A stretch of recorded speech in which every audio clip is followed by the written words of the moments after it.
వాళ్ళు వీళ్ళ కూడా ఇక్కడ చెప్పిన చెప్పిన ఎంత జామ్ అయినా కూడా టికెట్ టికెట్ లేదు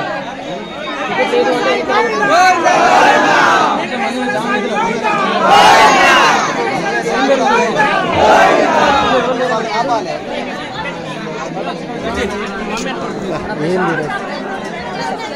ఫ్రెష్గా చైల్డ్ వెల్ఫేర్ అందుకనే చిన్నపిల్లల గురించి మాట్లాడాలి. వాళ్ళు సర్వీస్ చేద్దామని వచ్చారు, వాళ్ళకి ఇంట్రెస్ట్ మనం ఏం చేయాలి, ఏం బతిలాడి రారాబాయ్ అని చెప్పి బెదిరించిన ఇట్లా మీరు ఇటు ఉంటే ఇంకా లేట్ అయింది, ఇటు ఉంటే ఇంకా లేట్ అవుతుంది, అదే లైన్లో వెళ్తే బాగుంటుంది.